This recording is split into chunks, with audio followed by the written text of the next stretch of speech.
सास वर्सेस बेटे की पसंद की बहू। देख बेटा, मुझे तेरे लिए ये लड़की पसंद है। मेरी दोस्त की बेटी है, काफी सुंदर, समझदार और संस्कारी है। अरे पिताजी, इन्हें मैं जानता हूँ। हम लास्ट टाइम जब गांव में शादी में गए थे तो वहाँ इनसे मुलाकात हुई थी। ये बहुत ही अच्छी हैं और आपकी पसंद है तो मुझे शादी से कोई एतराज नहीं है। भैया, आपका दिमाग खराब हो गया है क्या? इस गरीब गांव की लड़की को इस घर की बड़ी बहू बनाओगे? जरा शक्ल देखो इसकी, कहीं से भी मॉडर्न नहीं है और गांव में रहती है तो इतनी पढ़ाई भी नहीं की होगी, इसको इंग्लिश भी नहीं आती होगी। आपका और इसका कोई मेल ही नहीं है। इस घर में भाभी आएगी तो सिर्फ मॉडर्न भाभी आएगी। तेरा दिमाग खराब है क्या? पिताजी इसे अच्छे से जानते हैं, मुझे भी पता है ये कितनी अच्छी लड़की है। और इंग्लिश और मॉडर्न का मुझे क्या करना है? लड़की घर संभालने वाली होनी चाहिए। जी, आपका दिमाग खराब हो गया है क्या? कोई भी तस्वीर मेरे बेटे को दिखा देते हो। बोल दिया ना श्रेया ने, इस घर में सिर्फ मॉडर्न भाभी आएगी इसकी। मैं घर छोड़कर कहीं चला नहीं गया हूँ, इस घर का मुखिया हूँ और सटीक फैसला लेने का हक मेरा है, तुम दोनों का नहीं। ठीक है, कर लो शादी, लेकिन उस लड़की को मैं अपनी बहू कभी नहीं मानूंगी। यह तो सुमित्रा वक्त ही बताएगा। कुछ दिन कपड़े पहन सकते हो, मॉडर्न डिश बना सकते हो, इंग्लिश में बात कर सकते हो। दीदी, मॉडर्न कपड़े पहनना तो मेरे संस्कार में नहीं है, लेकिन मैं विदेशी डिश आपको जरूर बनाकर खिलाने की कोशिश करूंगी। और रही इंग्लिश की बात, तो इसकी क्या जरूरत है? जब दीदी आपका मेरा दिल से रिश्ता बन जाएगा तो ऐसी लैंग्वेज की जरूरत नहीं पड़ेगी। ओह, अपनी चिकनी चुपड़ी बातें बंद करो। तुम्हारे पास से गोबर की मिट्टी की बू आती है। श्रेया, मैं अपनी पत्नी के बारे में एक और लफ्ज नहीं सुनूंगा। भैया, ये इस घर की बहू नहीं, इस घर की नौकरानी लग रही है। कोई बात नहीं विकास जी, मुझे भरोसा है धीरे धीरे सब कुछ ठीक हो जाएगा। जाओ बहू, आराम करो। तब दोनों आराम करने अपने कमरे में चले जाते हैं। अगले दिन बहू जल्दी उठकर घर की सफाई कर लेती है और पूजा करके पहली रसोई का खाना बनाकर सबको खिलाती है। वाह बहू, तुमने बहुत स्वादिष्ट खाना बनाया है। यह लौकी का हलवा खाकर तो बचपन की याद आ गई।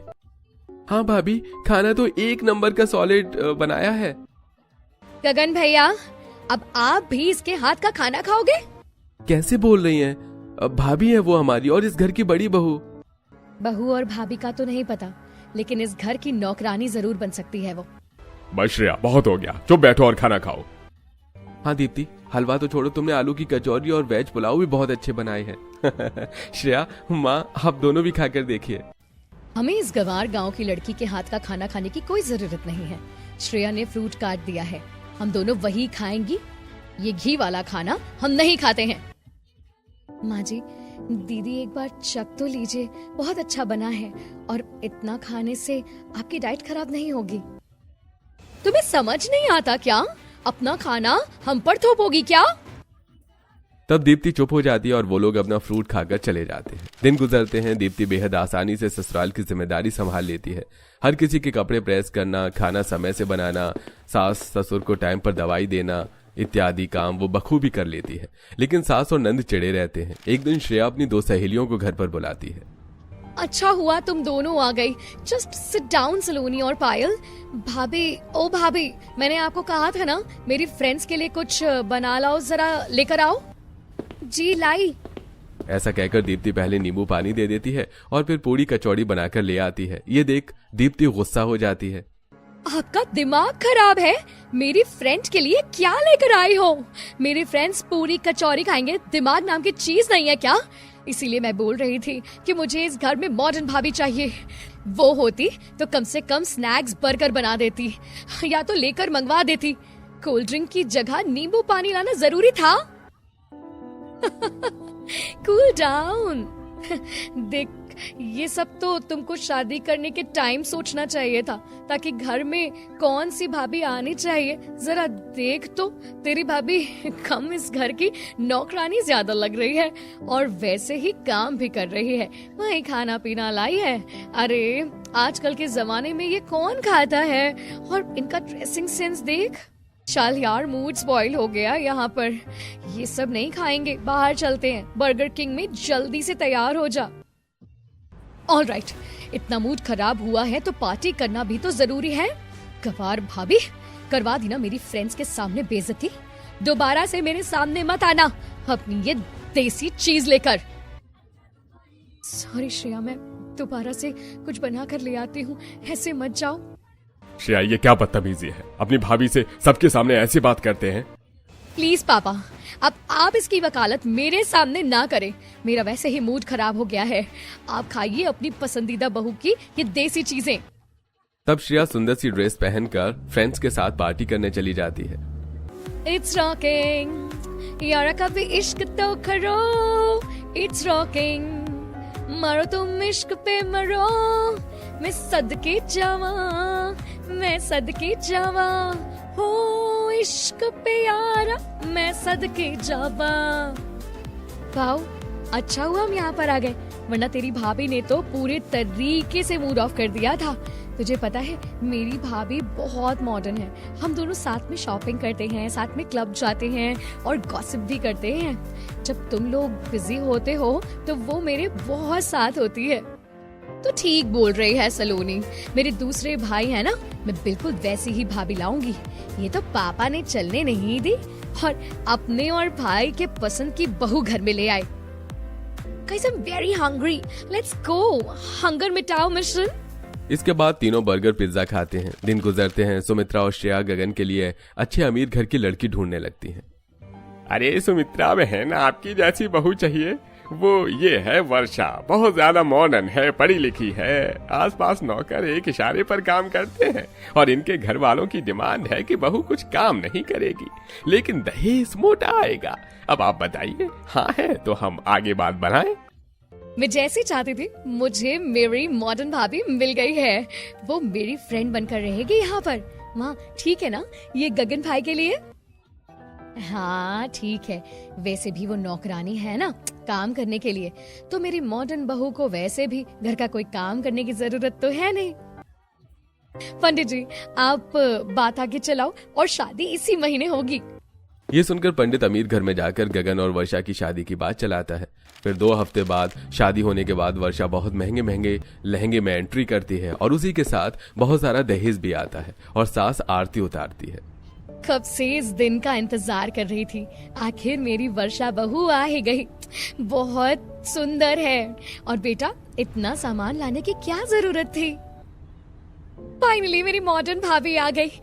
देख रही हो ना दीप्ति भाभी, तुम तो इतना महंगा लहंगा भी पहनकर नहीं आई थी और हील्स देखकर पता चल रहा है भाभी लाखों रुपए की तो होगी। तुमने बिल्कुल ठीक बोला श्रेया, और अब मुझे तसल्ली हो रही है कि इस घर में मेरे लेवल से मैच करने वाली सिर्फ तुम हो और मुझे समझने वाली माँ जी। राइट भाभी, आइए ना, आलते की थाली में अपना पैर रखिए। नो वे, कहीं मेरे पेडिक्योर खराब हो गए तो? ये कितना कलर वाला पानी है, आई कांट टेक रिस्क। देवरानी जी ये कोई कलर वाला पानी नहीं है, इसे बहू के शुभ कदमों के लिए बहुत शुभ माना जाता है। तुम्हारे पैरों को कुछ नहीं होगा, आ जाओ। फाइन, मैं ये रस्म कर रही हूँ लेकिन इसके बाद कुछ नहीं करूंगी। तब वर्षा उसमें पैर रखकर गृह प्रवेश करती है। गिरीश को ये बात पसंद नहीं आती। अगले दिन मॉडर्न बहू मॉडर्न कपड़ों में ही सुबह सास के पास आती है। गुड मॉर्निंग माँ जी, मेरी ब्लैक टी कहाँ है? सुबह सुबह मुझे वो चाहिए होता है, लाकर दीजिए। अरे बहू, गरीब बहू को मिला बिजनेस क्लास में घुमाने वाला ससुराल। शादी करके गरीब कोमल अपने आलीशान रईस ससुराल में चली जाती है। कोमल दुल्हन के अवतार में अपने महल जैसे बड़े से ससुराल में एक सुंदर से सोफे पर बैठी थी। सामने उसके सास ससुर मेनका दिनेश, पति आलोक, जेठ जेठानी निशा रोहन, नंद दीप्ति और देवर अजय ये सब थे। सबके पहनावे अमीरों जैसे मॉडर्न थे। सासू मॉम भी ना पागल हो गए। इस गरीब झोपड़े में रहने वाली कोमल को इन्होंने इस ओबरॉय खानदान की बहू बना दिया।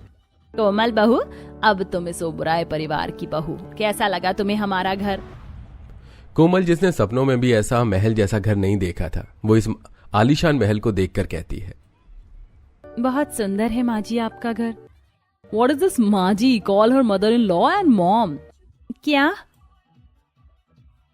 निशा बहू, कोमल को अंग्रेजी नहीं आती, ये बेचारी तो गरीबी के कारण पढ़ाई भी नहीं कर पाई। मुझे बहुत नींद आ रही है, चलिए अब सब आराम करते हैं। शादी की भागदौड़ में सब काफी थक चुके हैं। तभी कोमल अपने पति आलोक के साथ अपने बड़े से आलीशान कमरे में आती है, जहां एक सुंदर सा बड़ा बेड था। तभी कोमल नीचे फर्श पर बैठ जाती है। कोमल, वहां फर्श पर क्यों बैठ गई तुम? यहाँ बेड पर आकर बैठो। इस पर? हाँ, ये सोने के लिए होता है, आओ यहाँ। कोमल, जिसने आज तक इतना बड़ा और आलीशान बेड नहीं देखा था, वो आलोक के पास उस बेड पर आकर बैठ जाती है। ये इतना बड़ा पलंग है? कोमल, इसे पलंग नहीं कहते, इसे बेड कहते हैं। चिंता मत करो, तुम्हें धीरे धीरे यहाँ के बारे में सब पता चल जाएगा। चलो अब हम आराम करते हैं, कल मॉर्निंग में हमें जल्दी उठना है। कोमल आलोक के पास उस बेड पर लेट जाती है। कितना आनंद आ रहा है इस पलंग पर सोने का, वरना मेरे मायके में तो मैं। कितनी गर्मी लग रही है यहाँ, ऊपर से ये फर्श से कितनी गर्म भाप आ रही है। कोमल उठकर बैठ जाती है। क्या हुआ बेटिया, नींद नहीं आ रही क्या? माँ, बहुत गर्मी लग रही है यहाँ। मेरे पास चारपाई पर आकर लेट जा बिटिया, वो फर्श गर्म हो गई है ना, इसलिए तुझे नीचे गर्मी लग रही होगी। कोमल अपनी माँ के पास चारपाई पर आकर लेट जाती है। मिट्टी और फर्श पर सोने वाली मैं गरीब लड़की, मैंने सपने में भी नहीं सोचा था कि एक दिन मैं इस आलीशान बड़े से बेड पर सोऊंगी। तभी कोमल एसी वाले इस बड़े से कमरे में इस बड़े से बेड पर सुकून भरी नींद के साथ सो जाती है। अब आप ये सोच रहे होंगे कि इतनी गरीब लड़की ये कोमल अचानक इतने बड़े परिवार की बहू कैसे बन गई, तो ये जानेंगे हम आराम से। अगले दिन सवेरे कोमल एक साधारण सी साड़ी पहने अपने कमरे में दीवान पर बैठी थी। ये कैसे कपड़े पहन लिए तुमने कोमल? इस घर में ऐसे कपड़े नहीं पहनते। तभी आलोक अलमारी से एक सुंदर सी डिजाइनर मॉडर्न साड़ी निकालकर कोमल को देता है। आज से तुम यहाँ के ऐसे कपड़े पहनोगी, हाँ? अब ये साड़ी पहनकर जल्दी से नीचे आ जाओ। थोड़े समय बाद कोमल उस सुंदर सी डिजाइनर साड़ी को पहनकर बाहर सबके पास घर के हॉल में आती है। इस साड़ी में कोमल बहुत सुंदर लग रही थी। कोमल बहू, रात को ठीक से नींद तो आई थी ना तुम्हें? यहाँ इस महल में तो अंधे को भी सुकून भरी नींद आएगी। माँ जी, आपका बहुत बहुत धन्यवाद माँ जी कि मुझ गरीब को आपने अपनी बहू बनाया और मुझे ये ऐशो आराम भरा जीवन दिया। तुम्हारी किस्मत में इस घर की बहू बनना लिखा था कोमल बहू। अच्छा आलोक, तुम हम सबके फ्लाइट की बिजनेस क्लास की टिकट करवा दो। हमें कल ही तुम्हारी मासी के घर उदयपुर शहर जाना है। तुम्हारी मासी ने हम सबको उनके घर आमंत्रित किया है। ठीक है पापा। कोमल बहू की भी टिकट करवा देना बेटा। व्हाट? हम इसे भी अपने साथ लेकर जाएंगे? हाँ, क्यों, तुम्हें कोई दिक्कत है इस बात से? नहीं, दिक्कत तो नहीं है। मुझे नहीं लगता है कि कोमल भाभी कभी फ्लाइट में बैठी होंगी। फ्लाइट क्या होता है? ये देखो, इसे तो फ्लाइट के बारे में। एयरपोर्ट के अंदर आते हैं तो कोमल उस एयरपोर्ट को देखते ही, बाप रे, कितना बड़ा है एयरपोर्ट। क्या हुआ कोमल, पहली बार एयरपोर्ट देखकर सर चकरा रहा है क्या तुम्हारा? देखो, तुम्हारे ससुराल के राज में तुम्हें आज फ्लाइट में सफर करने का मौका मिल रहा है, वो भी बिजनेस क्लास में, वरना तुम तो कभी ट्रेन में भी नहीं बैठी होगी। अरे मैं तो आज तक बस में भी नहीं बैठी थी और आज मैं हवाई जहाज में बैठने जा रही हूँ। आलोक जी, कहीं वो हवाई जहाज नीचे गिर गया तो हम सब तो मर जाएंगे ना। हवाई जहाज नहीं गिरता कोमल। नहीं, मुझे नहीं बैठना है हवाई जहाज में। अगर वो नीचे गिर गया तो हम सब ट्रेन से जाते हैं ना आलोक जी। ये देखो, ये फायदा होता है एक गरीब लड़की को इतने बड़े घर की बहू बनाने का। चुप रह निशा बहू। कोमल बहू, हवाई जहाज नहीं गिरते, अब चुपचाप चलो हमारे साथ। कोमल के लिए यह सब नया था। वो पहली बार एयरपोर्ट देख रही थी और पहली बार हवाई जहाज में बैठने जा रही थी। तभी सब एस्केलेटर चलने वाली सीढ़ियों के पास आते हैं। ये कैसी सीढ़ियां हैं? ये तो अपने आप चल रही हैं। डफर, इसे एस्केलेटर सीढ़ी कहते हैं, तुम्हें इतना भी नहीं पता? कोमल, इन सीढ़ियों पर चलने की जरूरत नहीं होती है, बस हमें खड़े रहना पड़ता है। ये अपने आप ही हमें ऊपर तक पहुंचा देती हैं। चलो हम सब चलते हैं। तभी सब उस एस्केलेटर सीढ़ी पर खड़े हो जाते हैं जो कोमल उस पर नहीं चढ़ रही थी। ये कैसी सीढ़ियां हैं? अगर मैं इस पर से गिर गई तो? नहीं नहीं नहीं, मैं नहीं जाऊंगी इस पर से। चलो कोमल बहू। कोमल को ये सीढ़ियां देखकर घबराहट हो रही थी। कोमल चलो। यार, ये कोमल भाभी भी क्या पागलपंती कर रही हैं? जिंदगी में पहली बार देख रही है ना ये सब, इसीलिए इसे समझ में नहीं आ रहा है। इसीलिए कहते हैं कि जैसी हमारी हैसियत है हमें बहुएं भी वैसी ही लानी चाहिए, वरना किसी गरीब को इतने अमीर घर की बहू बनावेंगे तो उसका रिजल्ट तो ऐसा ही निकलेगा ना। कोमल के पीछे कई सारे लोग खड़े थे। अरे चलिए ना बहन, हमें देर हो रही है। आलोक, जा बहू को लेकर आ। माँ, कोमल को घर पर ही रहने देते आप, क्यों इसे साथ में लेकर आए आप? हमारा तमाशा बनाने के लिए। पता नहीं आगे और क्या क्या पागलपंती करती है कोमल। देखो उसकी हरकत देखकर कैसे हंस रहे हैं लोग। तभी आलोक कोमल का हाथ पकड़कर उसे एस्केलेटर सीढ़ियों पर खड़ा कर देता है। अरे ये सीढ़ियां अपने आप क्यों चल रही हैं? चुप हो जाओ कोमल। तभी कोमल ऊपर सबके पास आती है। कोमल इतनी घबरा गई थी कि वो एकदम से खामोश हो गई थी। हम पहुंच गए ऊपर बिना सीढ़ी चढ़े? हाँ कोमल, इन सीढ़ियों की यही खास बात होती है कि हमें इस पर चढ़ना नहीं पड़ता है, ये खुद ही हमें ऊपर लाकर छोड़ देती हैं। और तुम हो कि खामखा डर रही थी। ये तो सच में बड़ी कमाल की सीढ़ियां है ना, चढ़ने की जरूरत ना, पैरों में दर्द और आसानी से खड़े खड़े हम ऊपर आ गए। हाँ लोग जी, मैं एक बार नीचे जाऊं क्या? इन सीढ़ियों से बहुत मजा आ रहा है मुझे। जाना कोमल, तू सारा दिन इन्हीं सीढ़ियों पर चढ़ना उतरना कर, तब तक हम मासी जी के घर जाकर आ जाते हैं। कोमल, फ्लाइट का समय हो रहा है, चलो जल्दी। थोड़े समय बाद सब अंदर आते हैं तो सामने बड़ी बड़ी फ्लाइट्स को देखकर कोमल के होश उड़ जाते हैं। अरे बाप रे, इतना बड़ा हवाई जहाज! हवाई जहाज इतना बड़ा होता है? हाँ कोमल, पर आसमान में तो ये बहुत ही छोटा दिखता है और नीचे आकर इतना बड़ा हो जाता है। क्या जादुई हवाई जहाज है क्या, जो ऊपर जाकर छोटा हो जाता है और नीचे आकर बड़ा हो जाता है? हाँ कोमल, ये हवाई जहाज ऊपर जाकर छोटा हो जाता है। क्या इसका मतलब हम सब भी छोटे हो जाएंगे? बहू, ये बेवकूफों जैसी बातें मत कर और चुपचाप चल। थोड़े समय बाद सब फ्लाइट के अंदर आ जाते हैं। अब सबकी सीट बिजनेस क्लास वाली सीट थी। कोमल, निशा और मेनका ये तीनों एक कैबिन में बैठे थे। अरे वाह, ये हवाई जहाज तो अंदर से बिल्कुल घर की तरह है। अरे यहाँ तो टीवी भी है। हाँ बहू, बिजनेस क्लास में ऐसी ही सुविधा मिलती है। तभी एक एयर होस्टेस कोमल, निशा और मेनका को जूस लाकर देती है। मैडम जी, कितने का है एक गिलास? क्या? वो पैसे मेरे पति के पास है ना, तो इस जूस को खरीदने के लिए हमारे पास पैसे नहीं है।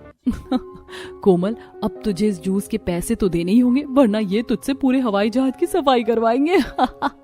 चुप हो जा बहू। कोमल बहू, ये पैसों में नहीं, मुफ्त में मिलता है। एयर होस्टेस वहां से चली जाती है। अच्छा, मुफ्त में मिलता है? मुझे लगा हमें इसके पैसे देने होंगे क्या। बहू, बिजनेस क्लास में सफर करने वाले यात्रियों को खाना, चॉकलेट, जूस और भी कई सारी चीजें सब मुफ्त में दी जाती हैं। थोड़े समय बाद विमान अपनी रफ्तार पकड़कर हवा में उड़ जाता है। कोमल खिड़की से बाहर का नजारा देखती है तो आसमान को देखकर उसे घबराहट होने लगती है। अरे बाप रे, ये हवाई जहाज तो हवा में उड़ गया है। भगवान, कहीं ये हवाई जहाज नीचे ना गिर जाए। इतनी ऊंचाई से नीचे का नजारा देखकर कोमल को चक्कर आने लगते हैं। क्या हुआ कोमल, हवा टाइट हो गई क्या तुम्हारी? पहली बार फ्लाइट में बैठी हो ना, वरना तुमने तो सपने में भी कभी ऐसा अनुभव नहीं किया होगा कि तुम इस शानदार फ्लाइट में, वो भी बिजनेस क्लास में बैठोगी। कोमल को बहुत घबराहट हो रही थी क्योंकि फ्लाइट में बैठने का उसका ये अनुभव पहली बार था। तभी 1 घंटे में सब उदयपुर शहर पहुंच जाते हैं। सब एयरपोर्ट के बाहर खड़े थे। इतनी जल्दी पहुंच गए हम? हाँ कोमल, ट्रेन से 10 घंटे का समय लगता है और फ्लाइट से केवल 1 घंटे का।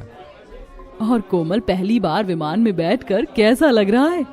बहुत अच्छा लगा जेठानी जी। मैं जीवन में पहली बार हवाई जहाज में बैठी हूँ, वरना बचपन से लेकर जवानी तक मैंने तो हवाई जहाज को केवल आसमान में उड़ते हुए देखा था, पर आज उसे इतने करीब से देखकर, उसमें बैठकर, आसमान में उड़कर सच में बहुत मजा आया। तभी सब वहां से चले जाते हैं। 2 दिन बाद सब अपने घर में थे। माँ, मैंने कोमल का पासपोर्ट बनाने के लिए एजेंट को सारे डॉक्यूमेंट्स दे दिए हैं। कुछ दिनों में कोमल का पासपोर्ट बनकर आ जाएगा। अच्छा किया बेटा, हम तो हर बार फ्लाइट से आना जाना ही करते रहते हैं। उसके बाद कोमल अपने इस आलीशान ससुराल में मजे से अपना जीवन बिताने लगी। वो धीरे धीरे यहाँ के रहन सहन और तरीकों को सीखने लगी। एक रात निशा और रोहन कमरे में थे। रोहन जी, अगर मेरी छोटी बहन इस घर में बहू बनकर आ जाती तो क्या बुरा हो जाता आप सबका। निशा, अब होनी को कौन रोक सकता है? शायद तुम्हारी बहन की ही किस्मत में इस घर की बहू बनना नहीं लिखा था। उसकी किस्मत में तो लिखा था इस घर की बहू बनना, पर सासू मॉम ने मेरी बहन की किस्मत के आगे उस गरीब फटीचर कोमल को लाकर खड़ा कर दिया। पता नहीं क्या दिखा सासू मॉम को उस कोमल में ऐसा कि उन्होंने इस जाहिल गवार गरीब कोमल को इस घर की बहू बना दिया। अरे जिसकी औकात ऑटो रिक्शा में सफर करने की नहीं है, आज वो फ्लाइट में, बिजनेस क्लास में सफर कर रही है। अब जाने दो ना निशा, जो हो गया सो हो गया। नहीं, सासू मॉम ने मेरे दिल को बहुत ठेस पहुंचाई है। उनकी नजर में मेरी बहन से ज्यादा उस गरीब गंवार कोमल की इज्जत है। निशा कोमल से नफरत करती थी। वो चाहती थी कि आलोक की शादी उसकी छोटी बहन से हो, पर मेनका ने उसके इस सपने को महज सपना बनाकर ही रख दिया था। इधर कोमल अपने कमरे में उदास बैठी थी। क्या हुआ कोमल, तुम ऐसे उदास क्यों बैठी हो? माँ की याद आ रही है जी। तुम दुखी मत हो, हम सब है ना तुम्हारे साथ। भगवान जी कुछ लोगों को इतना गरीब क्यों रखते हैं जी। अगर आप जैसा पैसा हमारे पास भी होता, हम भी अगर अमीर होते थे, तो मेरी माँ कभी इतनी तकलीफ में नहीं रहती थी, ना कभी उनकी ऐसी दर्दनाक मौत होती थी। गरीबी के कारण मैं अपनी माँ का इलाज नहीं करा पाई और मेरी माँ तड़प तड़प कर इस संसार से चली गई। कोमल रोने लगती है। तभी आलोक उसे समझाता है। मैंने जीवन में कभी इतने ऐशो आराम नहीं देखे जी। आज अगर माँ जीवित होती ना तो वो मुझे ऐसी हालत में देखकर कितना खुश होते थे। देखिए माँ, आपकी बेटी जो कभी मिट्टी पर सोती थी, आज वो इतने बड़े आलीशान बेड पर मखमल के गद्दे पर सो रही है। आपकी बेटी ने कभी अच्छा खाना तक नहीं देखा था, पर आज देखो मैं इतने बढ़िया बढ़िया लजीज पकवान खा रही हूँ। खुद को संभालो कोमल। आलोक जी, मुझ गरीब झोपड़े में रहने वाली लड़की को इतने बड़े घर की बहू बनाने के लिए आपका बहुत बहुत धन्यवाद। मैंने सपने में भी नहीं सोचा था कि मैं इतने अमीर घराने की बहू बनकर हवाई जहाज में सफर करूंगी, इतना ऐशो आराम भरा जीवन बिताऊंगी। ये ऐशो आराम देखकर कोमल को अपनी किस्मत पर नाज होने लगता है। कुछ दिन बाद सब घर के हॉल में बैठे थे। मेनका, हमें कोमल बहू और आलोक को हनीमून पर भेजना चाहिए। हाँ जी, मैं भी कब से यही सोच रही हूँ। हम बहू और आलोक को दुबई भेज देते हैं। आलोक बहू को दुबई भी घुमा देगा और उनका हनीमून भी हो जाएगा। माँ, हम सब साथ चलते हैं ना, सब साथ में घूमने जाएंगे तो अच्छा रहेगा। नहीं बेटा, इस बार बहू और तुम ही जाओ। हम इस बार सब बाद में सिंगापुर घूमने जाएंगे। कुछ दिन बाद आलोक और कोमल अपना हनीमून मनाने दुबई के लिए निकल जाते हैं। कोमल और आलोक फ्लाइट में बिजनेस क्लास सीट पर अपनी केबिन में बैठे थे। फ्लाइट आसमान में उड़ रही थी। तभी कोमल खिड़की के बाहर बादलों को देखती है। कितनी खुश नसीब हूँ मैं, जिस लड़की ने आज तक हवाई जहाज को देखा भी नहीं था, आज वो हवाई जहाज में इतनी शानदार सीट पर बैठकर सफर कर रही है। माँ, बाबा को क्या हुआ था? वो क्यों हमें छोड़कर चले गए? माँ, बेटा, तेरे बाबा को एक बहुत ही खतरनाक बीमारी हो गई थी। तेरे बाबा एक कारखाने में मजदूरी करते थे। सब उन्हें कहते थे कि वो बहुत खतरनाक कारखाना है, वहाँ केमिकल बनता है जो खतरनाक जानलेवा था, पर तेरे बाबा किसी की नहीं सुनते थे और एक दिन फिर उन्हें अचानक उस खतरनाक केमिकल के कारण बीमारी हो गई और वो घर में चारपाई का सहारा बनकर तड़प तड़प कर मर गए। तो माँ, अपने बाबा का इलाज क्यों नहीं करवाया था?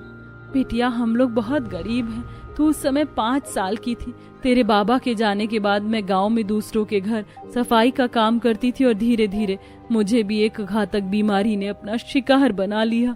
माँ, आप दुखी मत होइए, मैं आपका इलाज करवाऊंगी माँ।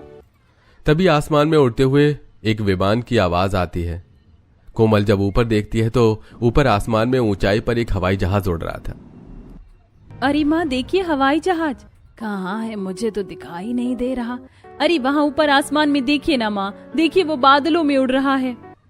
दामिनी की आंखों की नजर कमजोर थी। बेटा, मेरी नजर तो बहुत कमजोर है, मुझे दिखाई नहीं दे रहा हवाई जहाज। आप चिंता मत कीजिए माँ, जब मैं भी काम करके पैसे कमाने लगूंगी ना तो मैं आपको हवाई जहाज में सफर करवाऊंगी। अपने बीते जीवन को याद करके कोमल की आंखों में आंसू आ जाते हैं। क्या हुआ कोमल, तुम रो क्यों रही हो? आज अगर माँ जिंदा होती तो वो मुझे इस हवाई जहाज में बैठता देखकर कितना खुश होती थी। अगर हमें पहले से पता होता ना कोमल कि दामिनी आंटी और तुम इतनी परेशानी में अपना जीवन बिता रहे थे, तो हम कभी दामिनी काकी को मरने नहीं देते। हम दामिनी काकी का बड़े से बड़े हॉस्पिटल में इलाज करवाते और कैसे भी करके उनकी जान बचा लेते। कुछ नहीं, बस ऐसे माँ की याद आ गई थी। वो तो अच्छा हुआ कि उस दिन हम तुम्हारे घर आ गए। अगर हम उस वक्त तुम्हारे घर ना आते तो शायद हमारी शादी कभी ना होती और ना हम तुम्हें इतने ऐशो आराम कभी